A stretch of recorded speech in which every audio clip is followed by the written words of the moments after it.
tena mampiavaka forestologue zany a dia voalohany sur le point hoe any amin'ny toerana misy ny parc national Masoala misy azy. Faharoa manarakarak'izay mampiavaka azy dia ny fanananay ny toana taux d'endémicité izay mihoatra ny 80 isanjato au niveau an'ireo biby izay mahaliana ny mpizahatany eo amin'ny tontolon'ny fizahantany verte na hoe écotourisme zany.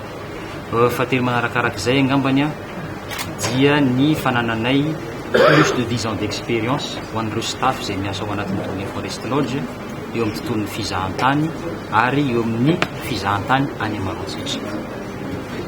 Raha ny investissement angambany a misy ihany dia tsy mahay manisy fa kosa ny nasarika anay nanao investissement tany Maroantsetra voalohany a ny propriétaire-n'ilay hôtely dia opérateur au Maroantsetra ihany voalohany zay. Faharoa noho izay fitandrovana ny tontolo iainana izay raha tsy misy olona manao investissement any amin'ireny faritra rovana ireny angambany dia mety lasa ho fanjakany baroa ny matière de conservation des écotourismes amintsika ety Madagasikara. Fahatelo manarakarak'izay noho ny fahafantarany an'izay spécificité an'ilay site izay Masoala izay no nasarika anay sy nanintona anay hanao investissement any. Farany dia farany angambany a araka le resaka hoe traikefa eo amin'ny tontolon'ny fizahantany zay a ny zavatra matetika tranga itsika mila tongavana touriste be da be nefa tsy manana ny installation izay mifanaraka amin'izay sy ny ahafahantsika mandray an'izay vahiny zay.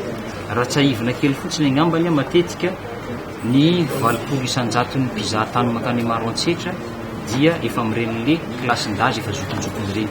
Izany hoe efa manana ny ampy zany izy ireny a dia mitady toerana fandraisam-bahiny izay tsara ary mahatsapy izy fa en sécurité makany amin'le toerana. Zay zany ny tena point anankiroa tadiavin'ireny karazana mpizahatany makany faritra Maroantsetra. Ny tena marina ny mpizahatany mitonga any Maroantsetra eo amin'ny resaka statistika angamba zany a mety tsy afaka manome isa exact angambany a fa kosa ny azoko resahana dia hoe misy sehatry ny fizahantany any Maroantsetra dia miasa efa volana amin'ny 12 volana. Izany hoe ny tena haute saison touristique dia manomboka aux alentours ny volana Jona.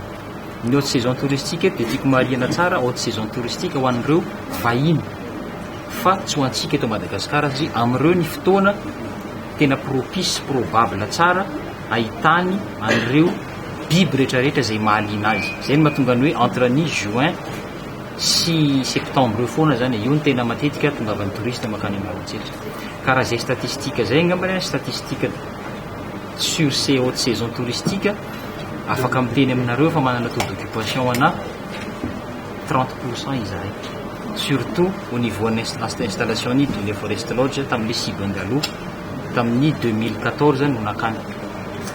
Amin'izao aloha touriste le tena mpizahatany linan'ireny biby ireny no tena betsaka fa kosa tatoato mahatsikaritra izahay any toerana fa betsaka ireo nationalité vaovao izay efa manomboka mitsidika sady any faritra Masoala.